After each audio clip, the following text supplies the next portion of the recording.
नमस्कार मंडळी, मी कविता. तुमचं सर्वांचं माझ्या चॅनलमध्ये अगदी मनापासून स्वागत आहे. तर आजच्या ब्लॉगमध्ये मी तुम्हाला पहिल्या श्रावण सोमवारची पूजा आम्ही सर्वांनी मिळून कशी केली तर हे दाखवणार आहे. तर आता सर्वात आधी मी पूजेची काय काय तयारी केली आहे, म्हणजे पूजेसाठी काय काय साहित्य घेतले आहे तर ते आधी दाखवते.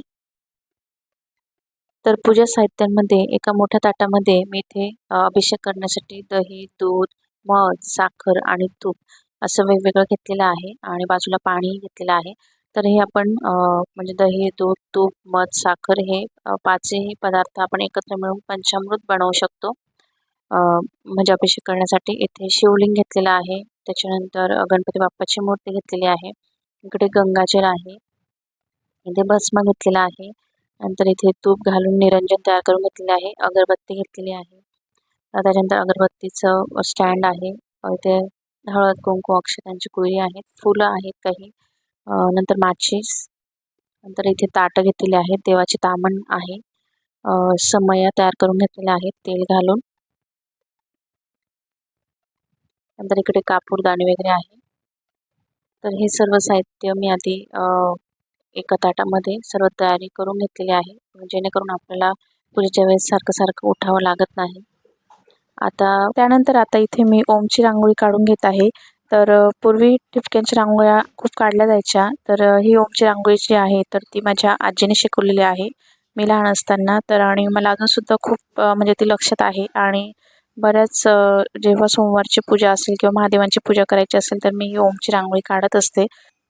तर आता इथे मी 10 ठिपके काढून घेतलेले आहे. म्हणजे अशा 10च्या 6 लाईन्स काढून घेतलेल्या आहेत. 10 ठिपक्यांच्या 6 लाईन्स काढायच्या आहेत. आणि आता बघा इथे कॉर्नरचे जे डॉट्स आहेत तर ते आपल्याला पुसून घ्यायचे आहेत. आणि त्यानंतर आपल्याला हे वरचे 3 जे डॉट्स आहेत तर ते जॉईन करायचे आहे. त्यानंतर खालचे जे 3 डॉट्स आहेत तर ते जॉईन करायचे आहे.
तर अशा प्रकारे इथे आपली ओमची रांगोळी पूर्ण झालेली आहे आणि खूप साधी सोपी ओमची रांगोळी आहे.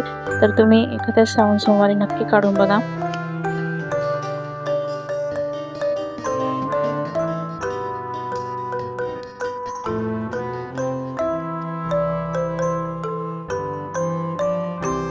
तर आता इथे मी पूजेला सुरुवात करून घेणार आहे. आणि आधी आपण दिवे प्रज्वलित करून घेऊया. शुभम करोति कल्याणम आरोग्यम धनसंपदा शत्रुबुद्धी विनाशाय दीपज्योती नमस्तुते असा मंत्र म्हणत आपण दिवे प्रज्वलित करायचे आहे. किंवा दिव्यांची पूजा करत असताना आपल्याला हा श्लोक म्हणायचा आहे, जो आपण रोज संध्याकाळी म्हणत असतो.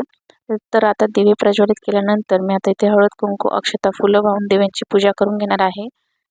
आणि आज बघा मी इथे चौरंग पाठ किंवा म्हणजे चौरंग किंवा पाठ काही मांडलेलं नाही. तर श्रावण महिना चालू आहे. श्रावण महिना म्हटलं की सगळीकडेच हिरवळ असते.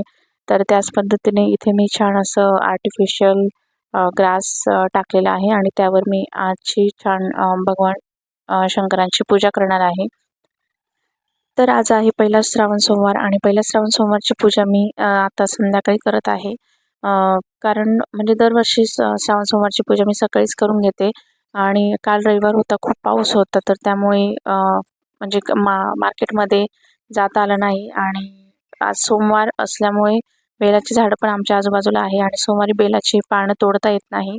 तर त्यामुळे म्हणजे मला बेलपत्रच मिळत नव्हते. तर म्हणून म्हटलं संध्याकाळी हे जेव्हा येतील ऑफिसमधून तेव्हाच ते बेलपत्र, त्याच्यानंतर काही फुलं वगैरे पण घेऊन येतील. तर मग त्यांनी आणलं. त्याच्यानंतर आम्ही सर्वजण एकत्र आता इथं पूजेला बसलेलो आहोत. तर सर्वप्रथम आपण गणपती बाप्पांचा पाण्याने अभिषेक करून गणपती बाप्पांची पूजा करून घेणार आहोत. ओम गम गणपतये नमः, ओम गम गणपतये नमः असा मंत्र म्हणत आपण गणपती बाप्पांचा पाण्याने किंवा पंचामृत दूध असेल तर त्याच्या दुधाने, पंचामृताने किंवा पाण्याने अभिषेक करून घ्यायचा आहे. आणि त्यानंतर गणपती बाप्पांना स्वच्छ कापडाने मूर्ती पुसून आपण लाल कापडावर त्यावर थोड्याशा अक्षता ठेवायच्या आहे आणि गणपती बाप्पांची स्थापना करायची आहे. वक्रतुंड महाकाय सूर्यकोटी समप्रभ निर्विघ्नं कुर्मे देव सर्वकार्येषु सर्वदा. तर इथे गणपती बाप्पांना लाल गंध, चंदन अक्षत फूल अर्पण करून गणपती बाप्पांची सर्वात आधी पूजा करून घेतलेली आहे. तर सर्वप्रथम आपण गणेश पूजन करून घ्यायचं आहे.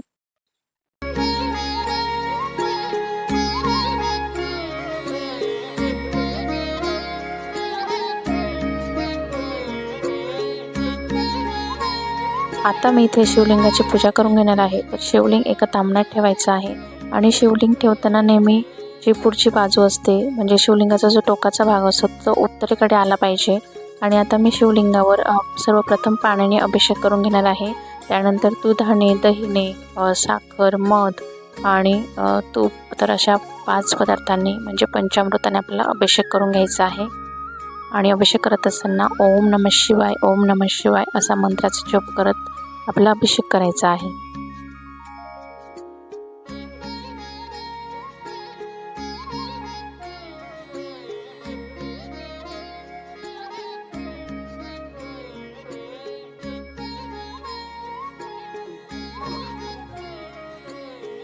पाणी, पंचामृत आणि पुन्हा पाण्याने शिवलिंगावर अभिषेक केल्यानंतर स्वच्छ कापडाने शिवलिंग पुसून घेतलेलं आहे. आणि त्यानंतर एका तामणात शिवलिंगाचे म्हणजे थोड्याशा एका तामणात थोड्याशा अक्षता ठेवून शिवलिंगाची स्थापना केलेली आहे. तर आता श्रावण महिना चालू आहे आणि श्रावण महिन्यात आपण महादेवांच्या वेगवेगळ्या सेवा करू शकतो आणि या सेवा केल्यामुळे आपल्याला म्हणजे त्या अत्यंत फलदायी ठरत असतात. तर माझ्याकडे श्री स्वामी समर्थांचं नित्यसेवेचं स्तोत्र मंत्राचं पुस्तक आहे.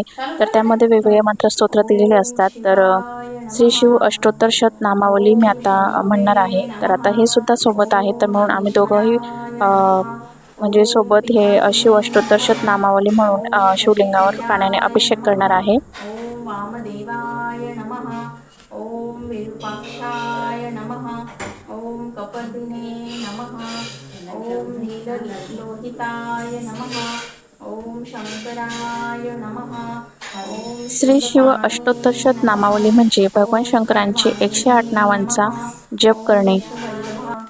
श्रावण सोमवारी रुद्राभिषेक करणे, तसेच ओम नमः शिवाय या मंत्राचा जप करणे, श्री शिवाय नमस्तुभ्यम, महामृत्युंजय मंत्र, कालभैरवाष्टक स्तोत्र असे वेगवेगळे मंत्र स्तोत्र म्हणून भगवान महादेवांच्या आपण वेगवेगळ्या सेवा उपासना करू शकतो.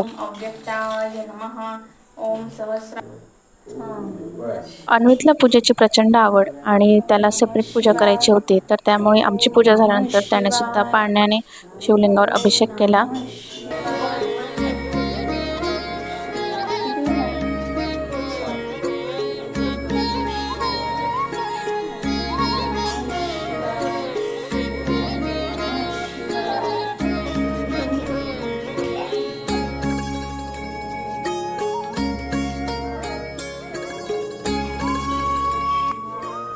पूजेच्या वेळी घरातील सर्व मंडळी एकत्र असले की घरातील वातावरण अगदी प्रसन्न होऊन जातं.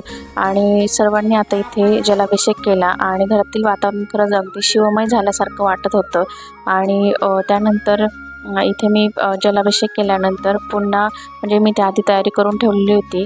आपल्याला सोमवारची पूजा करत असताना खाली लाल वस्त्र अंथरू शकतो किंवा पांढरं वस्त्रसुद्धा अंथरू शकतो.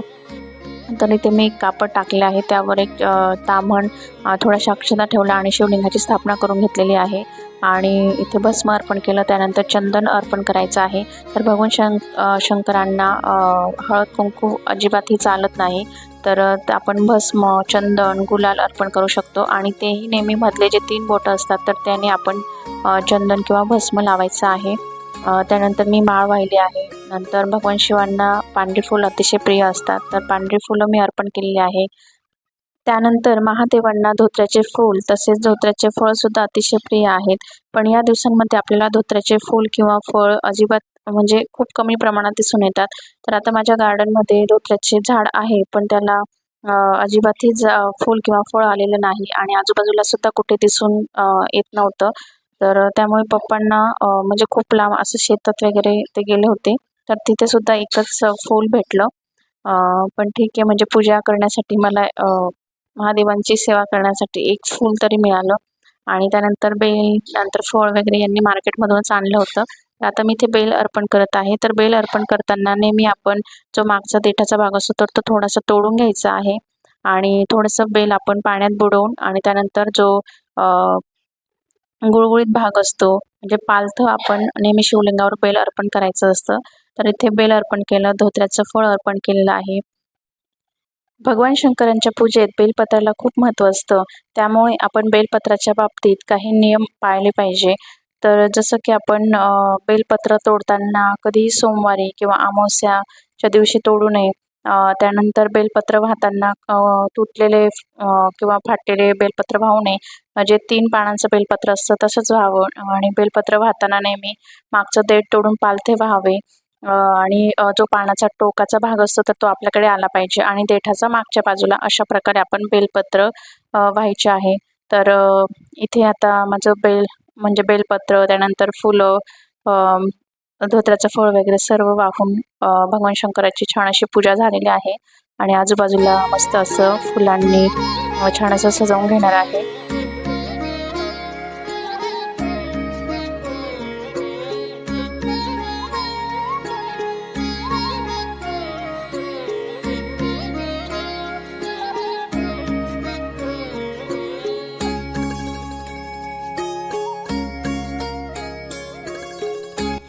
तर आज आहे पहिला श्रावण सोमवार आणि प्रत्येक श्रावण सोमवारी वेगवेगळी शिवामोठ वाहण्याची पद्धत असते.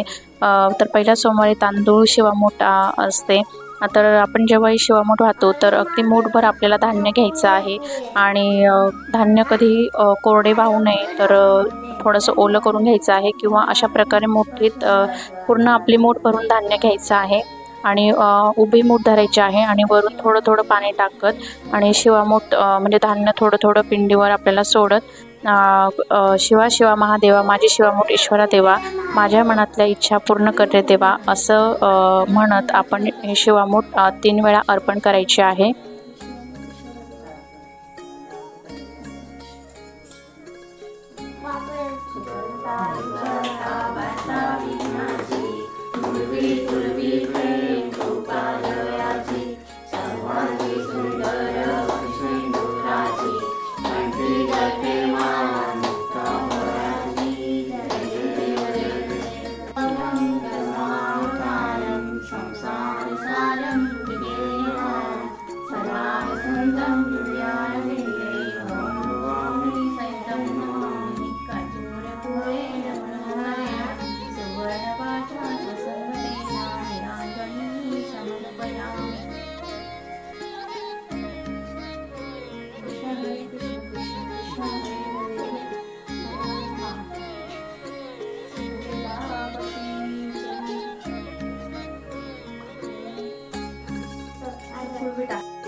तर अशा प्रकारे आज आम्ही सर्वांनी मिळून घरीच इथे पहिल्या श्रावण सोमवारची पूजा केली आणि जरी आपल्याला मंदिरात जाता नाही आलं तरीसुद्धा आपण घरी अशा पद्धतीने छान अशी भगवान शंकरांची श्रावण सोमवारची पूजा करू शकतो. आणि या ब्लॉग थ्रू तुम्हाला श्रावण सोमवारची संपूर्ण पूजाविधी मी दाखवलेली आहे. आणि दुसऱ्या दिवशी मंगळवारी लगेच नागपंचमी होती, तर त्यामुळे मी या पूजा मांडणीमध्येच नाग नरसोबाचा फोटो ठेवून नागपंचमीची पूजासुद्धा करून घेतली.